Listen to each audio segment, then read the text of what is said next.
여러분 안녕하십니까? 공수처가 기한이 만료된 윤석열 대통령 체포 영장을 좌편향 판사들이 즐비한 서울 서부지법을 통해 다시 기한 연장 발부를 받자 대통령 경호처는 물론 애국 청년들을 포함한 대한민국 수많은 애국 시민들이 이 엄동설한 추위에도 대통령을 지키고 대한민국의 자유민주주의를 지키기 위해 밤잠을 설치면서 결사항전에 나서고 있습니다.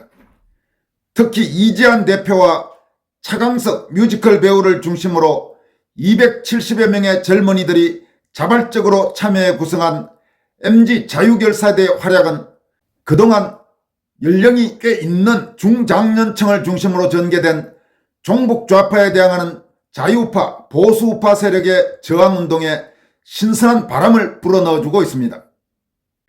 이런 상황에서 윤 대통령 변호인단은 공수처의 무모한 체포 영장 집행 시도에는 불응한다는 입장을 분명히 하면서도 기소를 하거나 서울 서부지법이 아닌 서울중앙지법에 사전구속영장을 청구하라. 그러면 법원 재판에 응한다는 입장이라고 밝혔습니다. 대통령 변호인단은 또 작은 지역구의 국회의원도 체포나 구금을 하려면 국회 재적의원 과반수 찬성이 있어야 하는데 전국민 투표로 선출된 최고 대의기관인 대통령을 불법을 자행하면서 체포하려는 건 내란이라며 경찰 특공대나 기동대를 동원하는 것도 반란과 내란이라고 경고했습니다. 윤갑근, 배보윤, 송진호 변호사 등 윤 대통령 변호인단은 서울 서초구 한국컨퍼런스센터에서 기자간담회를 갖고 공수처의 체포영장 집행 시도와 관련해 기소하라 아니면 사전영장을 청구하라. 그러면 법원 재판에 응하겠다는 입장이라고 밝혔습니다. 변호인단은 공수처에는 내란죄 수사권이 없고 무효인 체포영장에 의한 불법 수사에 응할 수 없다는 입장은 그대로라면서도 더는 분열과 갈등이 있어서는 안 되고 국민을 불편하게 하고 공무원이 희생되는 건 막아야 하니까 법원에서 진행되는 절차에는 응한다는 것이라고 밝혔습니다. 그러면서 과거 여러 정치적 사건에서도 체포영장 집행이 안 된 사례가 무수하다. 유명한 정치인들이 진술거부권을 행사해 피의자 조사가 아무 의미 없었던 적이 많다면서 체포영장이나 조사는 수사의 마지막 단계라서 증거가 확보돼 있으면 기소하든지 꼭 조사할 거면 사전구속영장을 청구하라는 게 기본 입장이라고 밝혔습니다.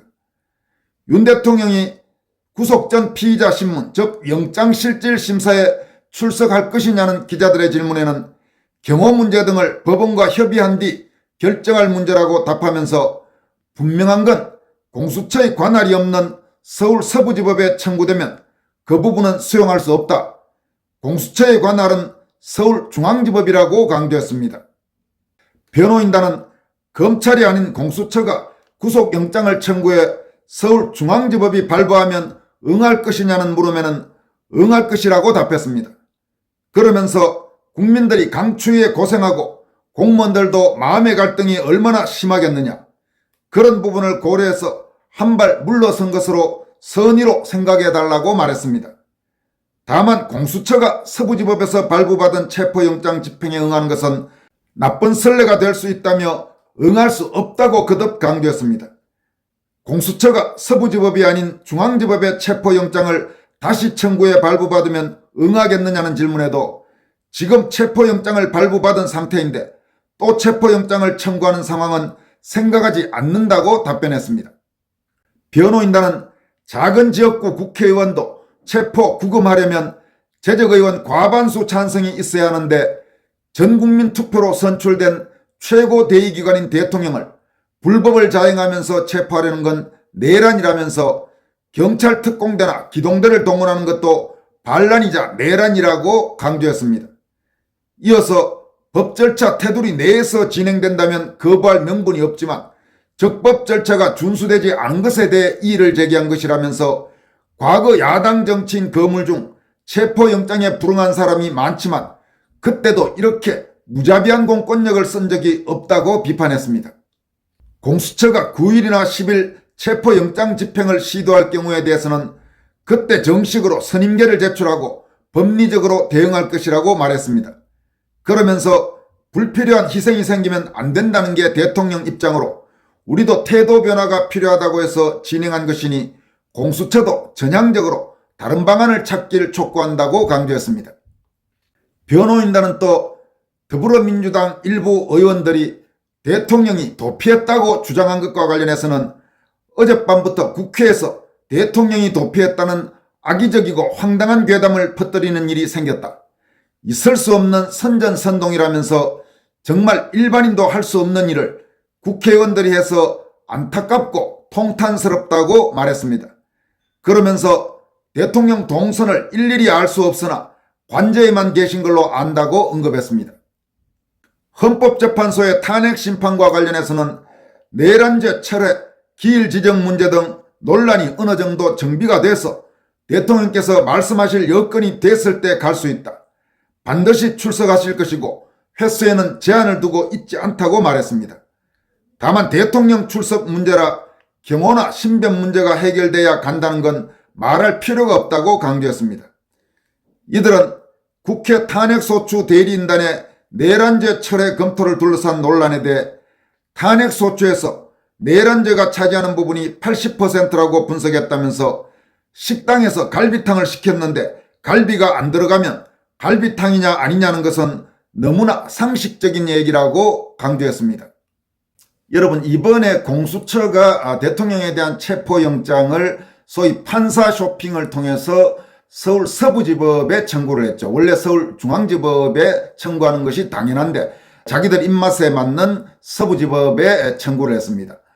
이 서울 서부지법 판사들을 쭉 보면서 우리 국민들은 대한민국 사법부, 대한민국 판사들이 얼마나 심각하게 좌편향돼 있는지, 얼마나 심각하게 좌경화돼 있는지, 얼마나 심각하게 반대한민국적 그런 사람들이 소위 판사라고 앉아있는지를 아주 생생히 알게 됐습니다.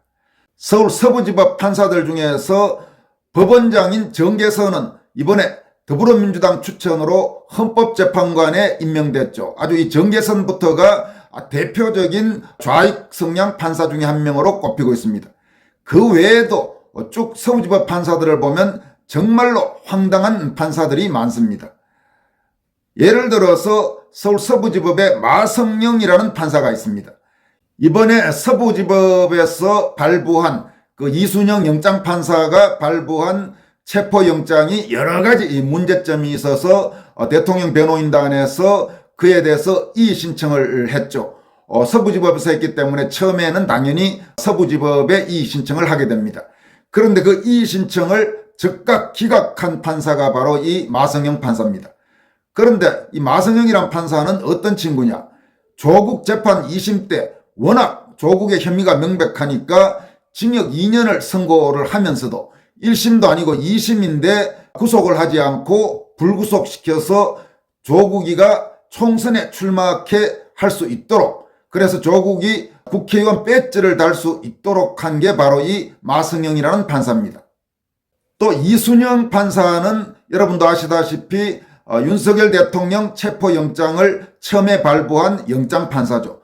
더구나 그 체포영장과 압수수색영장을 발부하면서 말도 안 되는 짓을 했죠. 형사소송법 110조와 111조를 적용하지 않아도 된다. 그러니까 군사시설인 대통령 관저를 경호처가 당연히 막죠. 그거를 마음대로 수색해도 된다는 식의 그 코멘트를 붙인 판사입니다.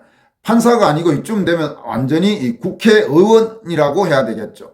이순영 판사는 전라북도 무주 출신이고 법원 내 좌익 사조직이라고 할 수 있는 우리법연구회 소속입니다. 그래서 엄청난 비판을 받았죠. 그리고 이번에 체포영장 기한이 만료돼서 다시 공수처에서 서부지법에다가 영장을 청구했을 때 그걸 기한 연장을 허용한 신한미 영장판사, 그러니까 서부지법에는 영장판사가 둘입니다. 이순영하고 신한미, 이 두 명이 있는데 이 신한미도 아주 골 때리는 판사입니다. 신한미 판사는 어떤 자인가 하면 작년 1월과 5월 대통령실에 불법 난입을 시도한 종북 성향 단체인 대진년 소속 20명 중에서 10명에 대해서 체포영장이 들어왔는데 모두 기각시켰습니다. 그리고 검찰이 이 중에서 10명 중에 다시 골라서 아주 문제가 좀 더 심각한 4명에 대해서 다시 체포영장을 신청했는데 그걸 역시 모두 기각했습니다.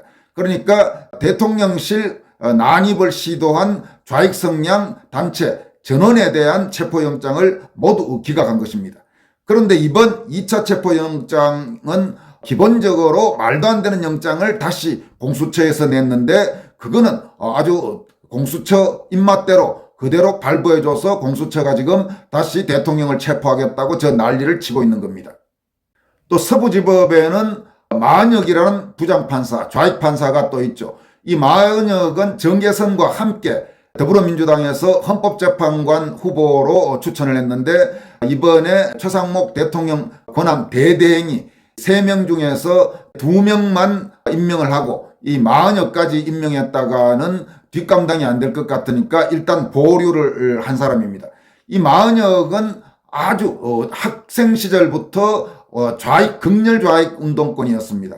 그리고 2009년에 이 민노당 당원 13명 1심 판결에서 전원 공소기각하는 말도 안 되는 판결을 했죠. 이게 이제 2심, 3심에서는 다 뒤집어졌습니다만은 아주 심각하게 좌편향 판결을 해온 사람이 바로 마은혁입니다.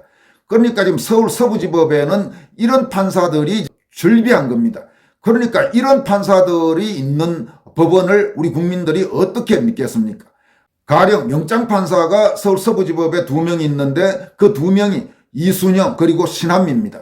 이런 사람이 영장 실질심사를 하고 구속영장이나 체포영장을 발부 또는 기각할 때 어떻게 결정하리라는 것은 아예 보지 않아도 너무나 뻔한 겁니다. 한국의 판사들, 한국의 사법부가 저렇게 지금 심각하게 반체제적이고 반대한민국적이고 좌경화되어 있으니까 대한민국의 모든 부분에서 꼬여가는데 대단히 결정적인 역할을 하고 있다고 볼 수 있습니다. 여러분도 아시다시피 한국의 사법부는 문재인 정권 초기 그 말도 안 되는 소위 적폐청산 수사 때 온갖 영장을 자동 판매기처럼 발부해주고 재판에서도 박근혜 대통령을 포함해서 말도 안 되는 중형을 한국의 판사들이 선고했습니다. 그런데 문재인 정권의 그 온갖 좌익의 문제점 이런 부분에 대해서는 영장은 거의 기각하는 게 많았고 또 재판을 하더라도 질질 끌어서 어떻게든 봐주려고 하는 그런 판사들이 곳곳에 있는 겁니다. 저런 판사들을 우리가 어떻게 믿고 대한민국을 지켜나갈 수 있을지 그리고 한국의 사법 시스템에 대해서 어떻게 신뢰할 수 있을지 정말 고민되는 부분이 아닐 수 없습니다. 도대체 한국에서 판사 임용을 요즘 어떤 식으로 하길래 그리고 판사를 할 때 도대체 어떤 인간들을 판사로 임명하는 건지 그런 데 대해서 의문을 갖는 국민이 점점 늘어나고 있습니다. 저거는 거의 지금 좌익 세력의 인민재판에 비슷한 그런 재판을 하는 판사가 저렇게 많았어야 우리가 어떻게 한국의 법원, 한국의 사법부를 믿을 수 있겠습니까? 지금까지 권순할TV였습니다. 여러분 고맙습니다.